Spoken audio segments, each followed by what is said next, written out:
Oh my gosh, folks, I'm not going to lie. I think we might have just witnessed the end of David. I think that the testimony that we just saw, the DNA evidence, the confirmation that the stains that were found in the garage, in the back trunk of the Tesla, were confirmed to be Celeste DNA. Now, I feel like really this was the end. I feel like I saw David kind of just really look the most defeated I've ever seen him so far. He really was non-reactive at a lot of points before this, but I would say that after some of this DNA evidence was brought up, it was the first time I've really seen him sort of like really slump down in his chair. I felt like even his sort of other lawyer, not Blair, but the other one that's kind of supporting her, I feel like even she was sort of moving her chair back to sort of shield him from being seen by the audience, because he looked a lot more uncomfortable. He was fidgeting a lot, rather than just being locked in on the screen like he was at other moments when damning testimony was being brought up. He was fidgeting around. He was kind of looking at the screen, looking down, scribbling in his notebook, sort of slumping down in his chair. He looked way more uncomfortable, and it looked like this was really affecting him as it was revealed that it was Celeste's DNA in all of these locations. You know, there was a lot of semantics, and I feel like David's lawyers, as I said earlier, look, they're doing their best to give him a defense. Everybody that's accused of a crime is innocent till proven guilty and deserves a decent defense, and they're doing the best. I'm not going to lie, they're probably being paid very well. They're doing their best. They're putting in work. Blair Burke is doing the best that she can, but the materials that she's working with are not really ideal. It's not a great situation. It's not a great hand that she's been dealt, and there is just really, really damning evidence. So I'm going to kind of take you through all my notes quickly. I have another video that should have gone up not long before this one came out, just with kind of everything that's been going on today. I'm going to hit you with those back to back, and I'm going to rush home and I'm going to do an update on the YG situation, because I know everybody wants to hear about what's going on with YG. Maybe you don't care about that if you're only following the David trial, but anyway, what happened was pretty crazy. Okay, so we came back after the lunch break. We saw kind of the DA speaking with Blair. Not the DA. I said, my bad. In my notes, sometimes I refer to David as D4 rather than, and it looked like DA there. No, David spoke with Blair after they came back after the break. Honestly, he seemed like he was in good spirits at the start. You know, there was maybe some semblance of, I wouldn't say a smile, but definitely he was kind of looking in good spirits when he came back after the lunch break. It looked like he was kind of on good vibes, and it didn't take long for that kind of smirk to get wiped off his face, to be completely honest with you, because it started off confident, but then we kind of continued on from this testimony from basically this lawyer who was kind of, basically had done a lot of the analysis of the cell site information, the GPS towers getting pinged in different directions, and, everything that was going on with kind of his car being moved around and taking these 3 trips to Santa Barbara, which I would have covered in my previous video. So I'm not going to go on about that, but it felt like really what Blair Burke was up against was just kind of like just attacking any angle she could try and find. She was basically just asking any questions about, how long you've been with the task force, who were you employed by? You were employed by Verizon, and then are you employed by the FBI? No, he's not. He's sworn in by the FBI, but he's straight LAPD. It was kind of like she was looking for anything. She was looking for absolutely anything that she could kind of put together about this guy. Was asking about his backstory, his history, his working history, the GPS data. Basically, it was established. It was like, look, these cell tower indicators, it indicates how far away a phone is from multiple cell towers. It can estimate the direction and the distance, but it doesn't give direct GPS coordinates. It can give you a pretty good idea. It can locate it down to an address or a rough area, but it couldn't give coordinates. And that was like a big thing that Blair was trying to kind of latch onto, of just like, well, you didn't have coordinates, there's no GPS. And he's like, yeah, we don't get GPS. Not to say that GPS wasn't captured by something else, but he was like, I work with the cell phone companies, I get the cell phone data, the phone calls, the pings to the cell towers. GPS is on the device. The device is collecting a GPS signal, we're collecting the cell phone tower pings. And it was almost like Blair was just kind of like, what can I do with that information? But it wasn't really compelling. She was trying her best, but it wasn't really compelling. So we kind of heard about these different kind of trips to Santa Barbara. They asked if Celeste's phone had been analyzed, and again he was like, look, it's not about analyzing phones, it's about analyzing the call log information, the cell phone pings. And they basically kind of brought up this phone call that was made to Celeste that was never answered. It went to voicemail, and basically it appeared to suggest that Celeste's phone didn't have any GPS information. They said it could have been on airplane mode, but it wasn't confirmed, so it was pretty ambiguous. But what was clear was that it seemed that night you know, within an hour of Celeste allegedly passing away, you know, he was on this trip to Santa Barbara. You heading out? Okay, I'll see you tomorrow, yeah? Take care. So basically it was like this talk of, you know, this trip to Santa Barbara and like what that was all about. Let's tell you what I'm gonna do. I'm gonna plant my phone down because my notes, I'm not gonna lie, are comprehensive right now. My notes are serious. So let me plant this down and I'm just gonna go full note taker style. Okay, so look, got all my notes here. There was a whole lot going on with that. So she basically like, I drew a little diagram. You're probably not gonna be able to see it here. But I drew this little kind of diagram and there's wind going, all types of things going on right now. I kind of drew this diagram and it basically showed these sort of like coned areas where the cell towers basically ping and where the phones kind of respond to those pings and they lock into the cell towers. And it basically showed these sort of cones of like, imagine like a cell tower's here, it sort of showed the cone, the area that it pings, and then it would show like another cell tower, the area that it pinged, and then another one, area that it pinged. It was almost like a Venn diagram located right into David's house, That was pretty damning. And then they were kind of like, well, it's not GPS. They're saying, oh, you know, he could have been near the house. And he's like, well, look, I basically, on a pretty good balance of probabilities, can say that it's likely that that was the address, that was the property where, you know, these things were going down, basically. So that was kind of that. They talked about, you know, the cell phone tower data pinging to where the passport card, Celeste passport card, was found. You know, that was kind of damning. And really the last straw that Blair kind of tried to pull on him, and it didn't really go down too well, to be completely honest with you guys. Basically said, well, what about the GPS coordinates that we were given about the passport card that was found and how that didn't quite match up to the exact stretch of road that was photographed in the officer's image? Well, the officer that was kind of doing all of the cell phone data stuff, he basically was just kind of like, well, I didn't collect that information. I didn't collect that GPS coordinates. We basically can ping the cell tower into roughly a similar area. And they were like, but it's not the same area. It's not the same coordinates, right? The coordinates in here are slightly different. And he was like, yeah, they're slightly different. We're using a different methodology, but they're very close. It's very close. It's very similar. It's overlapping and it's a different piece of technology being used. And it was kind of like, like what else are you going to throw at him?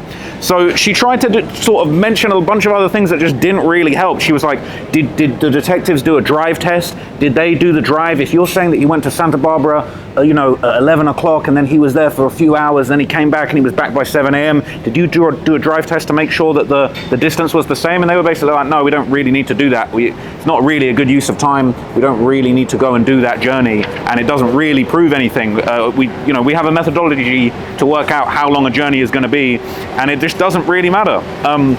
You know, he kind of had great answers for everything. She was saying, oh, how can you be sure that it's his exact house? And they were like, well, you've got all these intersecting arcs where the cell phone towers point, and it all pointed towards David's exact residence. They all encompass his home and point to his home. You could say maybe they pinged in the alleyway next to his home, but it's like they point to his home. It's all directed at David's house. That's what was going on. He said, look, I can't say exactly. I can't say 100%, but I can say it's consistent with him being in that exact area, his house.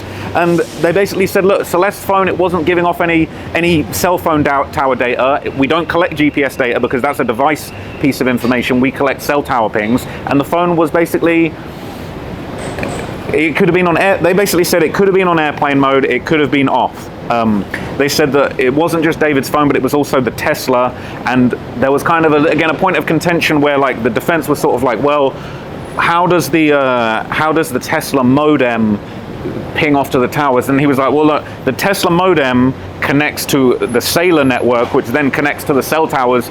For all intents and purposes, a Tesla is a cell phone. It interacts with the cell phone service pretty much the same way that a cell phone actually interacts with the cell site towers and all those kind of things. So for all intents and purposes, David went out there with a car that was a phone. His car was a phone. A Tesla is a phone. I don't have a Tesla, but like Teslas operate like a smartphone. You got all of that infotainment, everything there. So they're basically saying, look, one of the last things that Blair really came out on that front was basically that to say, having this signal, what it doesn't tell you is if any particular person or multiple people were in the car. Car could have been full of people, but David could have been the only person that had his phone. Or the car could have been full of people, but they just had David's phone and David wasn't there. I mean, that's a long shot. Do you really think that that's going to go anywhere? I doubt it. But these were like the very few final things that they could really clutch for, because it was just like, it was just so damning. We just saw everything that was going on. We hadn't even heard about this supposed Uber trip from Celeste's home to David's house, which I'm sure that will be brought up at some point, probably right at the end. But it's like the way that the prosecution are laying everything out. It's like, then we finally got to the blood evidence and the DNA evidence, and it was just like, okay, they've laid such a good foundation. It seemed like the defense really had nothing to go on. So they basically said, look, you can't tell if somebody is holding the phone or if the phone's been left behind or if the phone's in a car. And I'll be honest, no disrespect to Blair, but it sounded almost like she was a little bit technologically not illiterate, but like it was almost like this guy was clearly an expert in this technology, and she was asking sort of very basic questions of like, oh, can you tell if someone's holding the phone? Can you tell if someone's doing something with the phone? And he was like, look, the cell phone, if it's on, it's pinging the cell tower all times. They were like, does he have to make a call for it to ping the cell tower? And he was kind of like, well, you don't have to make a call. He said every microsecond there are pings from the cell phone tower to the phone. It's happening constantly. It's a constant connection. There's always something going in and out. He said you don't have to do anything. This is happening without you helping it or not. If the phone's on, if the phone's not on airplane mode, it's pinging the tower. You don't have to do anything. It's always seeking a tower. It said it's always seeking a tower. Every millisecond your phone is searching for a cell tower. So any criminals out there thinking you're going to try and get away with something, I'm telling you, every millisecond your phone is searching for a cell tower. It's snitching on you every millisecond. That's what you're dealing with, okay? So honestly, I'm gonna move on from this because I just feel like it just went around in circles so much. I thought that the defense seemed honestly quite flustered at a certain point.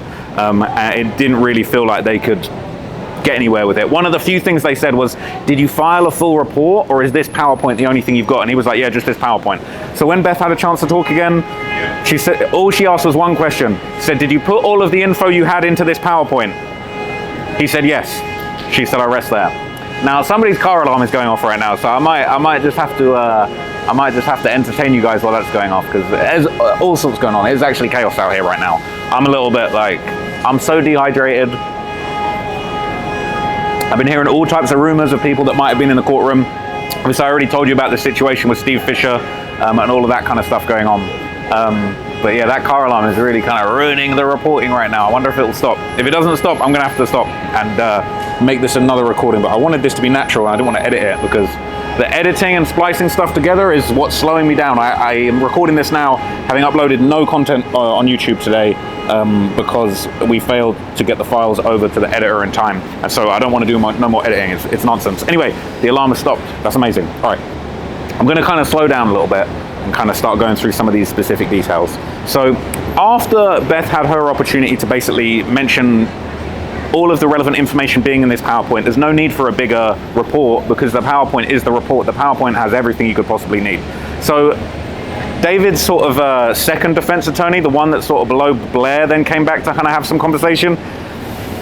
No disrespect, but I really am not impressed with her. I don't think she's had a good moment in this whole thing. Blair's had a couple of good moments, to be completely honest with you. Like, there's been a few moments where Blair's kind of like pulled something out the bag. She said something that's kind of interesting and sort of caught you off guard and made you think like, oh, okay, none of the chainsaws had blood on them. That's interesting. But this lawyer, I'm not going to lie, she's not had a good moment in this whole thing. She came on to basically ask a really bunch of dumb questions about latitude and longitude, and it says, you know, it differs to the latitude and longitude coordinates that the previous person said that they found Celeste's passport card at, and he was just like, yeah, it's close enough, basically. We use a different methodology, it's different technology.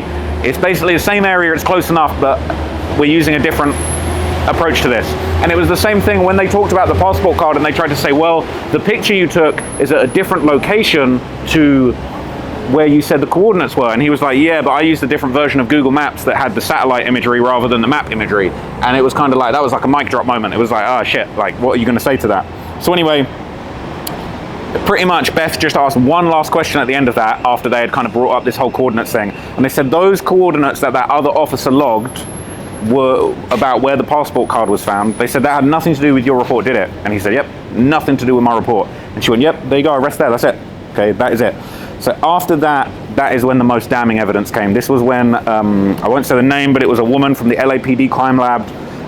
Basically in the DNA unit, her job is to identify biological fluid like blood, DNA, saliva DNA, could be sweat, anything from the human body, could be human hair, could be any number of things basically. Her job is to identify if something matches somebody else's DNA.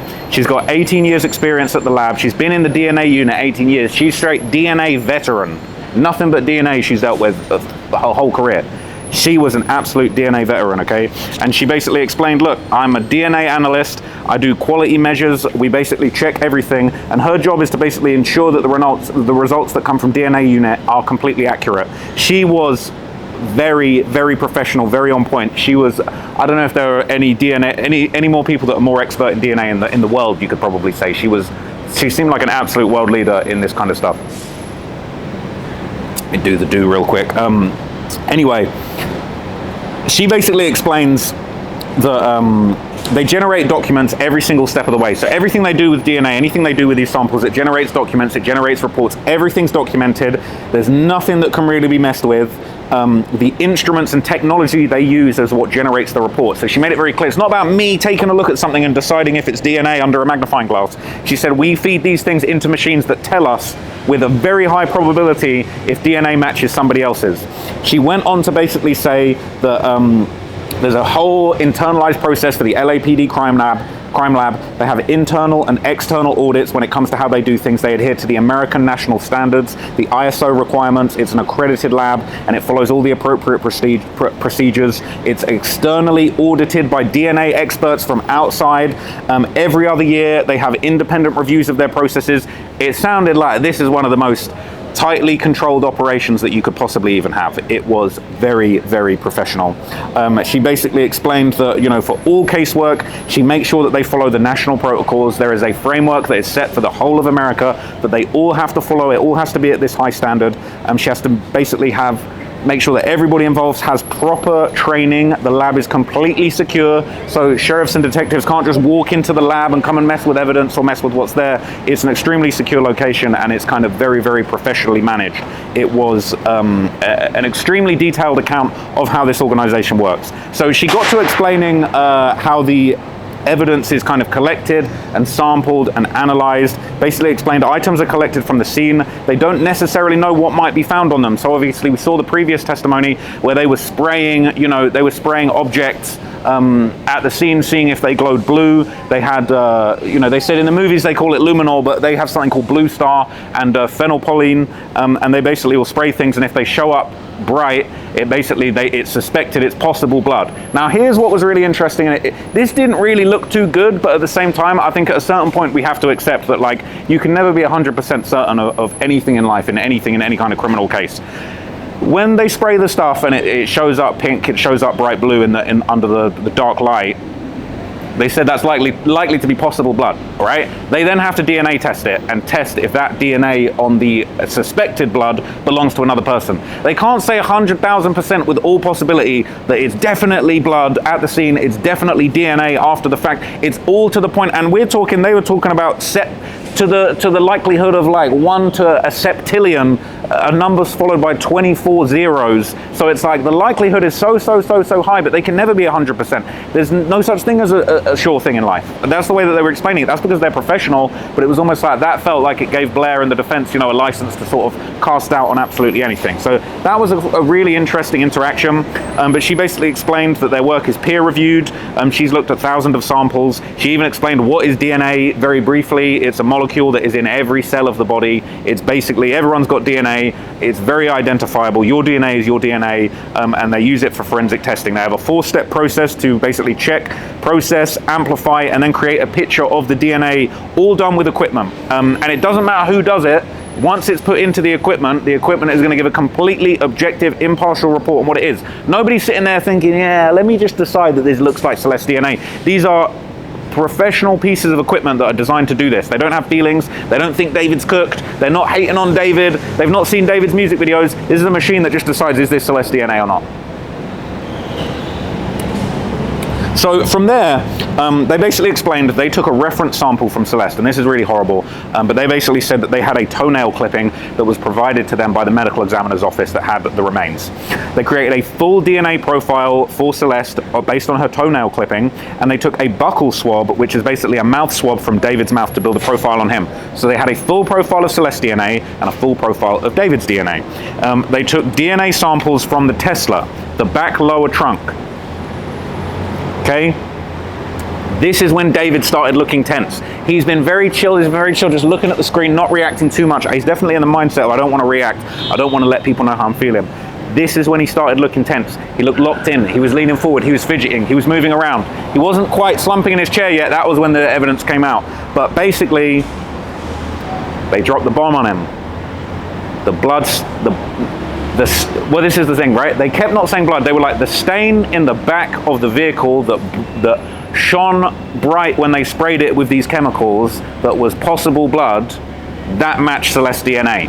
They weren't saying it was definitely blood. It was basically like they sprayed it. It was likely blood. We DNA tested it, and it belonged to Celeste. And the back of the car, the bottom trunk of the boot, we call it a boot. You call it a back trunk in the UK, was full of this stuff.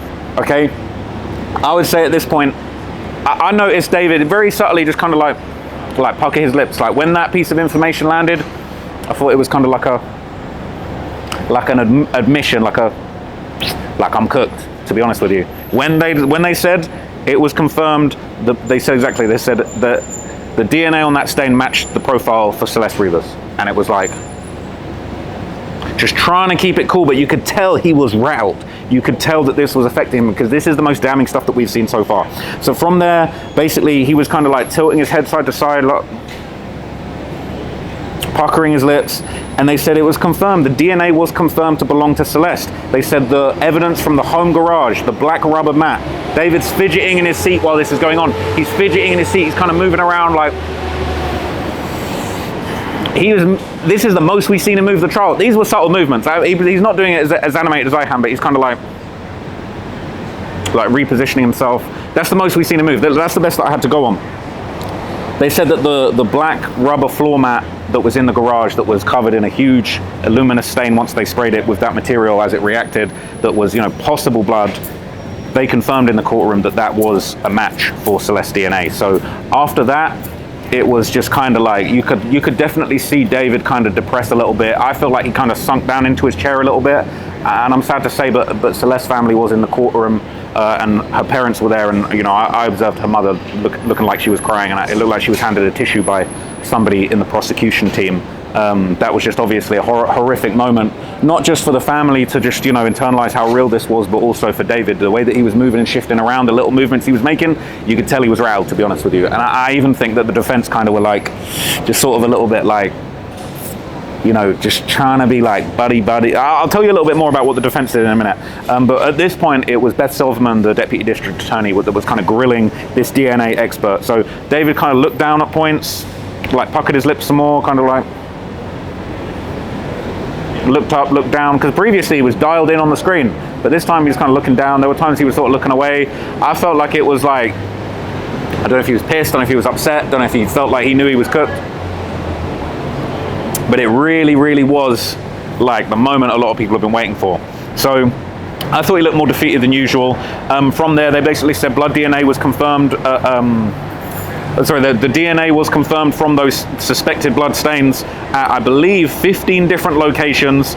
And they said that there was a likelihood of, I believe, 20 quadrillion in one likelihood that this DNA came from Celeste. And 20 quadrillion is 2 followed by 16 zeros.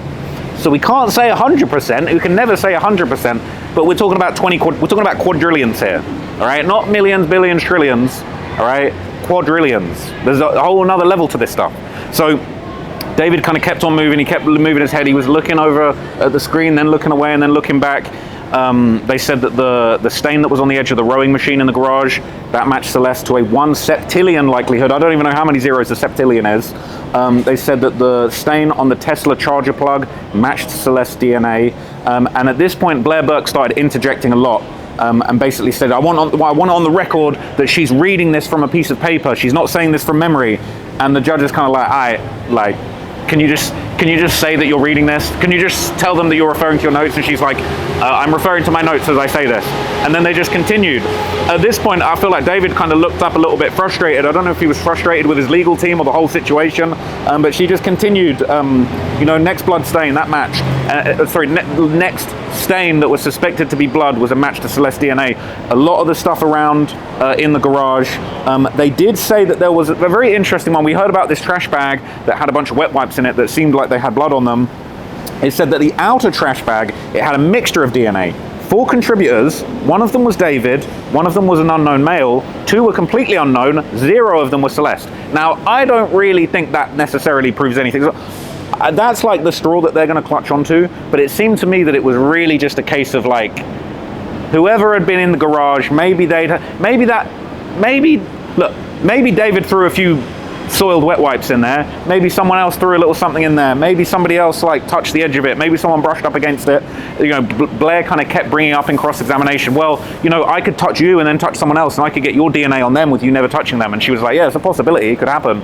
But it's like, we're talking about an entire pool of glowing, luminous, reactive liquid on the floor that's testing positive for her DNA, and she's found in the front trunk of a Tesla. And you want to talk about, I could touch you and touch him and transfer a bit of DNA over there, and just because a barely relevant trash bag has 4 people's DNA on it, really doesn't prove anything. So as this continued, they said that the stains on the wet wipes in the trash bag, they did match Celeste, but they didn't match David. And this was something that Blair kind of latched onto a little bit to say, well, you know, that didn't match David, right? She didn't say it, but it felt like she was trying to infer that, well, he couldn't have used it to wipe up the blood and put it in the bag, or his DNA would be on it. Well, that's kind of like, if you want us to believe that I could touch you and touch him and then put your DNA on him without you ever touching him, it's like, dude could have easily used gloves to put a bunch of blood-stained wet wipes into a trash bag and then threw the gloves somewhere else. Disposed of the gloves in the household trash that's long gone. That's a theory too. It's kind of like these kind of wild theories, they don't really hold up water because you can hit them with a counter theory that just is way more logical. Like, why wasn't his blood on any of the wet wipes? Sorry, why wasn't his DNA on any of the brown stained wet wipes that had Celeste DNA on them? Maybe he used gloves. Maybe he used this mop that he apparently ordered from Amazon and put wet wipes on them, and then, you know, used the mop stick and poke them in the bag using his foot with a shoe on. Like, there's no reason that there's not loads of other logical explanations for that. But anyway, during all of that, it just sort of honestly, David just looked livid. He looked frustrated. He looked defeated. He was sinking down into his chair. I swear, every time I looked over at the DNA expert, I swear, every time I looked over at David, he was smaller. He was smaller and smaller and smaller down into his chair. He looked really, really defeated, in my opinion. So Beth kind of rested. David was extremely fidgety at this point. He looked so frustrated. And then at that point, basically, we kind of sort of heard a little bit more from David's defense. So as Blair was kind of getting up from next to David, walking over to take the podium to question the DNA expert, I noticed David kind of wiped his eye a bit. Now, as I kept looking at him, he didn't do it again. It didn't look like he was crying. Maybe he just had something in his eye. But for a minute, I thought, is he shedding a tear? Is he really like realized that it's over with at this point? But I couldn't say that he looked like he was crying after that. But he definitely kind of like wiped his eye a little. And bear in mind, he's barely moved in this whole thing. He sort of walks in, sits down, sits there, and barely moves for hours. So this is the most we've seen him. So he kind of had a little whispering chat with Blair. She came up and got the podium, and the other lawyer that's not really too good, she kind of took Blair's seat and sat next to David, and it looked like she was kind of sitting next to him to give like a little bit of moral support, a little bit of emotional support. But then as time went on, I'm seeing he's fidgeting, and I felt like she kind of slid her chair back. So imagine like I'm David sat here, she's kind of sat sort of here, and then I'm in the courtroom sat way over here at the back. So I felt like she kind of like was just like slowly just moving her chair back away from the desk, sort of providing a human shield to David, you know, literally and figuratively. And it was harder to see him. I couldn't see him fidgeting. I couldn't see him doing what he was doing because this kind of lawyer had sort of taken a different position and just sort of gotten in the way. I thought that was interesting. I wonder if that's part of the defense sort of, you know, blocking him from kind of being seen going through an emotional moment. But basically, from there, we ended up kind of hearing from Blair. She basically tried to attack the whole situation of like not doing the testing themselves. So like the DNA expert that was actually on the stand, Blair kind of was going at them basically saying, well, you didn't do all this testing yourself. You didn't personally do all of this testing.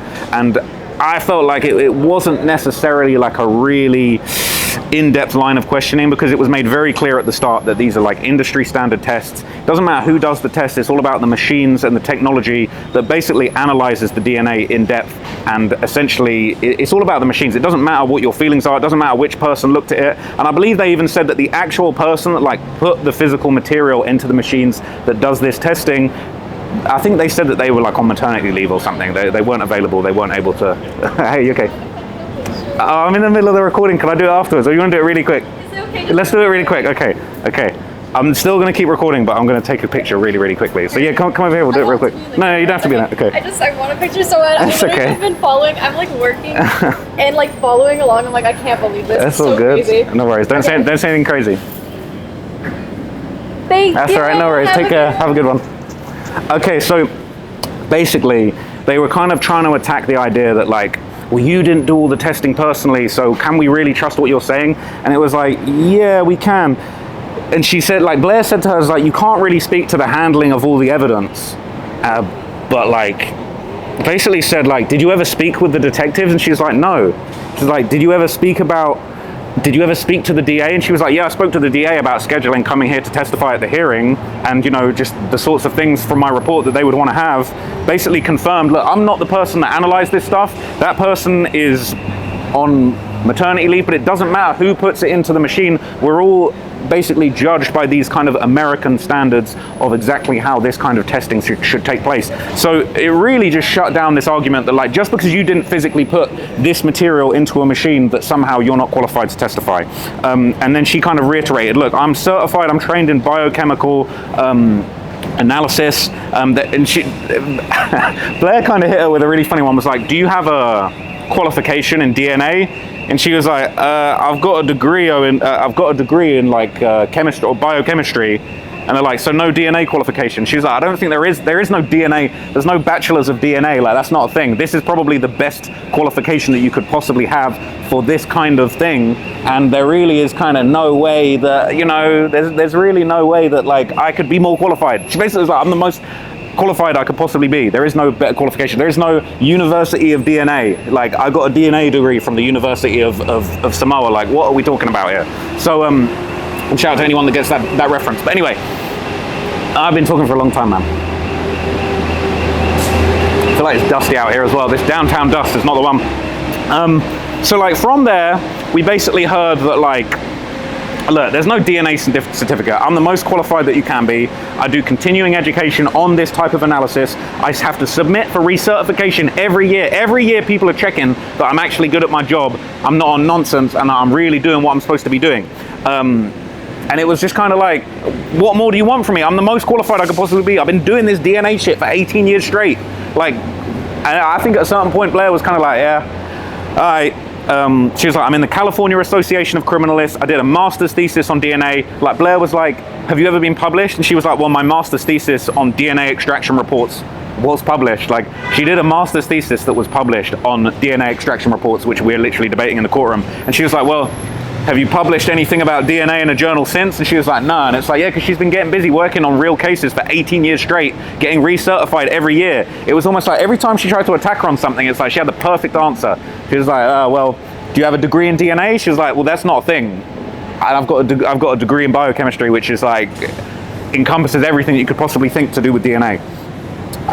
She basically did explain that she's testified in other courtrooms about this stuff too. She said she's testified in this courthouse before, in Long Beach and in Van Nuys, but not in the federal court. And again, it was this kind of thing of like, this isn't in the federal court either, but it was also sort of like, she's going to latch onto that. Well, like, oh, but okay, I guess you're not so qualified that you've not testified in federal court before. Like, so, like, she's clearly a leading expert on this stuff. But they were just looking for anything they could. Meanwhile, David's over there just fidgeting like, and I could barely see him because his lawyer basically got in the way, so I couldn't even see him at this point. Like, there was no more seeing him after that. So basically she explained that she mostly has testified for the prosecution, but she was once subpoenaed by the defense side for testimony, but it didn't sound like that sort of ended up being anything substantial. I think she said that she was subpoenaed by the defense to give some evidence for a defense on a case, but then she ended up getting called to the bench by the prosecution in that case. That's sort of what she said, unless I've got that wrong. She kind of went back and forth with Blair, who was sort of bringing things up, like, it was getting really elementary to a point. She was like, you can't actually see DNA, right? Like, it's not a thing you can actually see. And it was kind of like, okay. And I'll be honest, while this was going on, I couldn't see David because the other lawyer was blocking him, but that lawyer that was blocking him was kind of sat there like this. I don't know if they were just getting comfortable or if they were praying. They looked a little bit like they were praying to me, because this was the lowest of the low, I would say, of the trial. And respect to those lawyers for doing their best with a completely foobar situation, but like, it was just like, brother, what are you gonna do? Like, that's Celeste's DNA all over the floor. It's all glowing. It's glowing all over the floor like a scene out of CSI, and it's in the back of the back of the trunk's full of her DNA.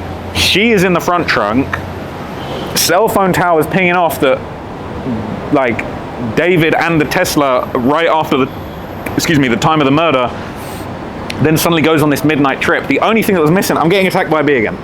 Who saw the video that I did? I can't remember what I was talking about where I got attacked. I was here at the courthouse where I got attacked by a bee. Maybe there's a bee's nest here. But anyway, from there, I'm going to wrap it up soon. I'm going to lose my voice. But basically, from there, the lawyer did the praying hands. I didn't think that was going to help. She basically kind of defended herself, said, look, we basically, use DNA. You can't see it. You can't pick up a bit of DNA and look at it, but it's like we use it to identify the genotype. Everybody has an individual DNA. The only time that your DNA will be the same as someone else's is if you're identical twins.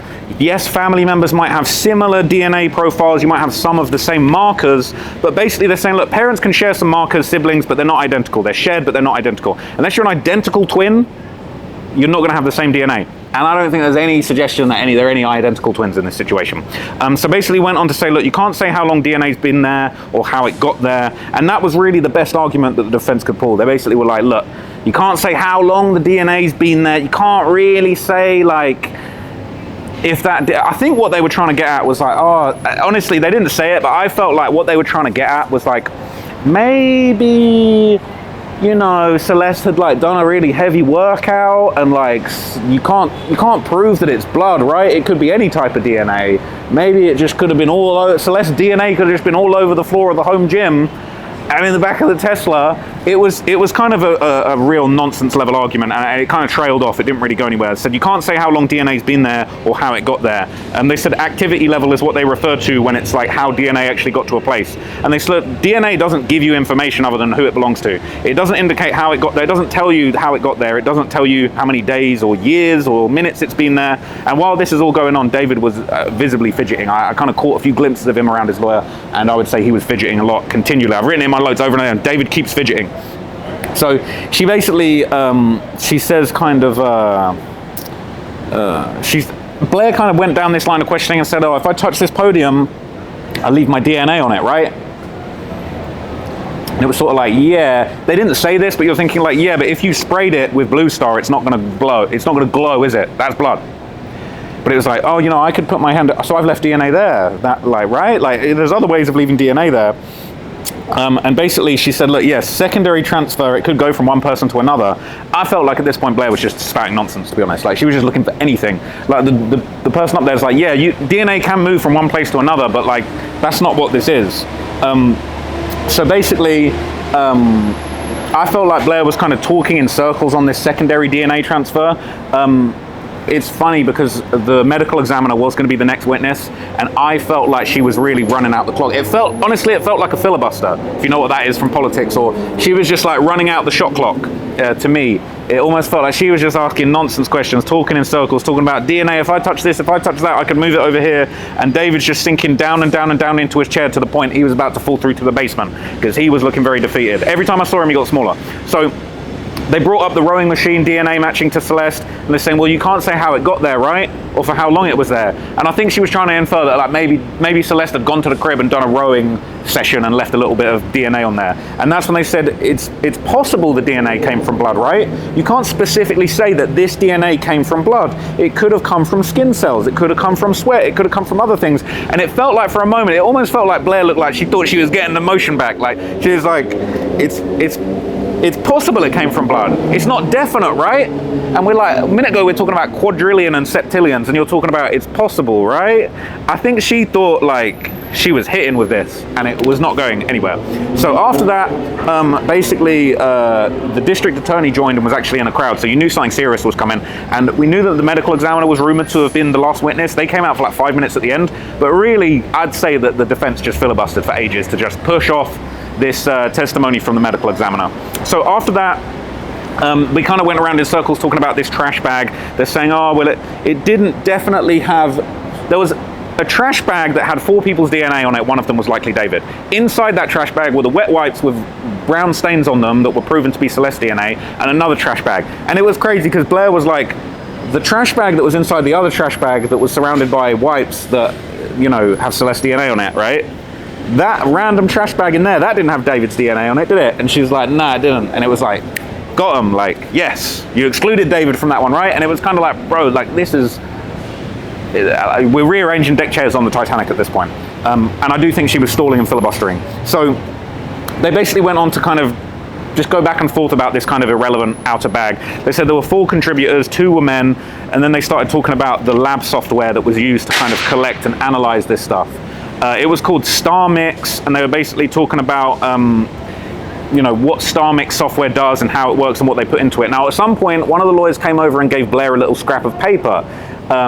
I thought it was they were going to give her a scrap of paper to say, stop, please stop, like, this is going so badly. But it was kind of, I guess it was like a little strategy. So they gave her to the scrap of paper, and then suddenly she kind of upped the energy a little bit, to be honest with you. She kind of like came back alive a little bit, and then she was like, why didn't the original March 11th, 2026 report, why did it say at least 4 contributors to the trash bag rather than strictly 4? And then they were basically just like, it said at least 2 males, 4 individuals total. It wasn't like, if that was how it was worded, at least, it's like she was trying to infer it could have been a million contributors. At least 4. That means at least 4 up to an infinite number. And they were like, nah, it's identified 4 individuals total. StarMix gives a probability estimate, basically, and it explained the percentages that each contributor was going to be. Out of 4 people, it said there was 41% chance of one person, 27% chance of a second, 21% chance of a third, and 11% chance of a fourth. There wasn't reference to a fifth. There wasn't, oh, you know, there's a 1% chance there could have been a 5th person. It was talking about 4 different DNA profiles found and the likelihood that there was that many. That basically seemed to be the whole of it. And David was included as a contributor to that DNA mix. Now,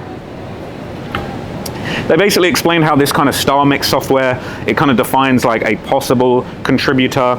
And it just seems like no matter what you do when it comes to this high level medical analysis, you can never say anything for 100%. I couldn't say to you with 100% certainty that I'm going to upload this video. Who knows what's going to happen? I'm going to try. I'm 99% sure that all of this recording that I've done now, I'm going to upload. But you never know. You never know. I might drop the camera down a drain on the way home. Who knows what could happen? So you can't ever say with 100% certainty of anything. So basically, she basically just started explaining things in very simple terms. She's like, as an analyst, I use my knowledge to determine like what the information that I've read from this technology is. She basically said, look, I can take a conclusion from this. If the software tells me that there is a like 6 pentillion, what was it they said, septillion likelihood of something being the case, she basically said, look, as a professional, I can take the likelihood statistic that the StarMix software has generated and give you a conclusion. Blair basically kept kind of just like going at these convoluted questions. She even at one point asked a question, I didn't get a chance to write it down, and then the judge was like, wait, can you repeat that? And she was like, I can't even remember what I said. Like that's the level of the discourse had gotten to at that point. She was saying stuff, she was sort of like, when you get the StarMix and like you don't know if the DNA is connected to the person, like how do you know how the mixture was like reached? It was something, you know what I mean? And then the judge is kind of like, wait, what? And she's like, I can't remember what I said. Like, let me just come up with a new one. She was freestyling, filibustering, it seemed like. So anyway, I'm going to wrap it up soon. I can't believe I've got this many notes. Don't tell me I got this many more pages. That's insane. They basically said, is it possible if someone picks something up? She kept saying, I've written it over and over again. But could you pick something up and move it? And it's like, yeah, you could, but that doesn't explain the glowing floor. Anyway, from there, she said, you know, some samples didn't have enough material to get a DNA sample. And again, this seemed like it was almost like a gotcha, but then when you forget all the other evidence that's been proven, they were like, that third row of the Tesla that had a big glowing stain on it, that one was inconclusive, right? And she was like, yeah, that third row of the Tesla where it looked like the side panel and they'd sprayed it with Blue Star and it glowed up a bunch. For a minute, it looked like, oh, Celeste had been stabbed and then forced into the corner of the back of the Tesla. They basically said, yeah, we didn't find enough DNA on that section of the car. We didn't find enough. We couldn't do anything with that. And it was kind of like, you ain't really got him. It ain't a got him kind of moment. They basically said, look, there were other places, other stains, that they had insufficient cells to run the test. It wasn't a case of it was proven not to be Celeste DNA. It just said in whatever they collected in those areas, there was not sufficient cells to determine who it was. That was it, all right?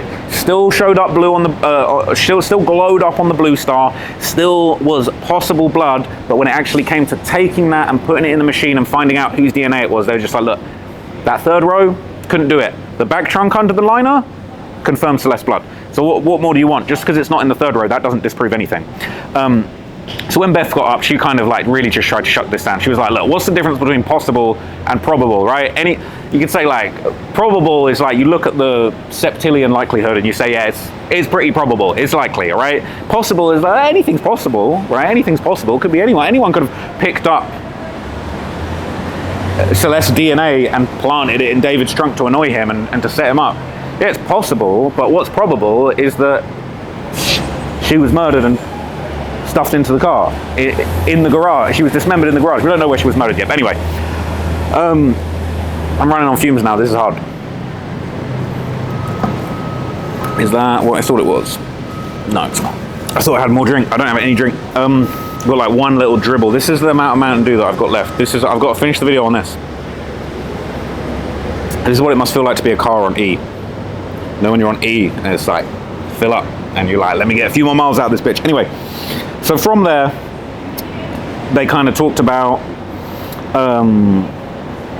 they talked about David was excluded. So all of the possible blood that was confirmed to be Celeste DNA in the trunk under the liner, they said that they could definitely exclude David. It wasn't David's DNA. It wasn't, David hadn't made a big old mess in the trunk with some other bodily fluids. It was confirmed that that was Celeste DNA. So they went on to kind of talk about the steps of collecting DNA, the same stuff that she said basically at the start. She reminded everybody of the certifications in the lab, how serious they take things in the lab. They said some items aren't able to be analyzed. There's not enough material to analyze them. It is what it is. Sometimes it glows up blue, but you can't analyze it. There's just not enough. It happens, okay? So from there, apparently there were different data thresholds that were produced by different pieces of equipment at the lab. So it's like, different items, different pieces of DNA and evidence have different levels of thresholds, different likelihoods that it is a specific person's DNA. It's not testing, it's 100% sure it's blood. It's testing, is this DNA, could be from anything, relation to Celeste, and it glowed up blue, which means it's likely blood. That's what we're dealing with. These two things at the same time, and basically they were saying, look, these results, they come up as a certain level of reliability and probability. It doesn't matter who puts the DNA in the machine. The DNA, they put the stuff into StarMix, they look at the data, and they basically say, we can determine the likelihood that this is likely, okay? They can use the gender marker to identify people. One of them was confirmed to be David when it came to the outside of that trash bag. I feel like I'm talking in circles now, like Blair Burke for a little bit, but I was making note of the circles that she was taking the court into. So basically it said one thing that they did point out, they said, DNA can come from things other than blood, but they look at all sources of DNA, but they only look at human DNA, not animal. So, there's no way that it's like, oh, he drove into a deer and put it in his trunk and that's what it was all from. No, this is confirmed Celeste DNA. Like, this is from this case where Celeste was ultimately found. So they basically said, look, sometimes if sweat is mixed in with blood, they were kind of trying to go on this sweat narrative. Like, what if it was sweat? What if she just put in a massive session in the gym? And they basically said, look, if sweat is mixed with blood, the blood basically overwhelms the sweat. So when that stuff's glowing up blue, that's likely possible blood. The presumptive chemical tests are for blood. Those sprayed tests where it glows up blue, that's for blood. That's not a sweat test. That's not a snot test. That's not a rubbed my hands all over the floor, rolled around on the floor shirtless for a bit test. It's a blood test. When it glows up, it's blood, and then they check it's that person's DNA. So those two things together are pretty tough to beat. But again, it's kind of like you clutching at straws, just saying like, well, you can't prove that it's blood. It could be sweat. But also, when they sprayed it, it lit up and it was likely blood. And then we checked the DNA, then it was specifically the person we thought was murdered's DNA. Those two things together, like, you're just talking nonsense if you're really going to try and beat those. So, like they said, they repeated the fact that that third row, it was insufficient. There wasn't enough DNA to go on. They kept talking about the trash bag. They said, basically, they just talked in circles, and the last thing that they just said was, well, David was excluded from the two attempts to find evidence. So, like the third row, and there was another piece of stain evidence that was collected. I can't remember where it was from. Everything was going so fast. But they basically said, well, David was excluded from two of those tests, right? It wasn't his DNA on two of those tests. And it was kind of like, yeah. and then she rested her case there. Beth rested her case, and then basically there was 6 minutes left. They brought the medical examiner up, but because they had been filibustered by the defense team, the medical examiner basically damn near got up there for 6 minutes, told him his name, and then pretty much it wrapped up for the day. So look, today was massively drama filled. We had all of these issues where, you know, people were getting kicked out of court, people were getting in trouble. They were saying that they might not be letting YouTubers in and stuff. So they have extended the preliminary hearing tomorrow. They're hoping to wrap it up tomorrow. If they don't wrap it up tomorrow, it'll be continuing until Monday. Let's see, let's try and get in tomorrow. I'm hoping it'll be better vibes now that everything got dealt with. A few people got made examples of after the whole debacle about live reporting from Google Docs in the courtroom. I had my notepad ready. All right, we're not doing no laptops. We're going full no technology, man. So I'm just glad to be in the courtroom. I'm really grateful that I managed to win the lottery today. Literally won the lottery, gang. I haven't even got, they take away my pass, so I haven't even got my pass to flex. But that was kind of a really cool feeling, honestly, because I was thinking, man, it's not going to be my day because of kind of the fuckeries that other people have done. And then I won the lottery, so it was great. Unfortunately, Steve won the lottery, but he wasn't lucky when Beth got involved. So shout out to Beth. I got nothing but good things to say about Beth, man. I'm scared of Beth. She running a tight ship over there, right? And look, I've said a few little snarky things about Blair, but at the end of the day, look, everyone deserves a defense, even David, because if he doesn't get a proper defense, then you can't really say that he had a fair trial and justice was done and the possibility of actually putting him away and keeping things safe. So everyone deserves their defense. You know, and they're doing the best of what they can. To be honest with you, it's low-key impressive. Like, you guys have got the worst situation to deal with, and they're trying, they're swinging, they're taking attempts to iron it out, and that in its own is interesting to see. But anyway, I'm gonna leave it there. I'm about to lose my voice. I need to go chill out for a bit, maybe have some food, and then I'm gonna quickly try and do an update on this whole YG situation, because I'm hearing all sorts of stuff going on with this YG situation, and it sounds like Flacco might have predicted the whole thing. So anyway, I'm gonna wrap up there. Thanks so much to everybody that supported today. I'm just super tired. It was a long day. I'll catch you next time, hopefully tomorrow. We'll see what happens. Peace.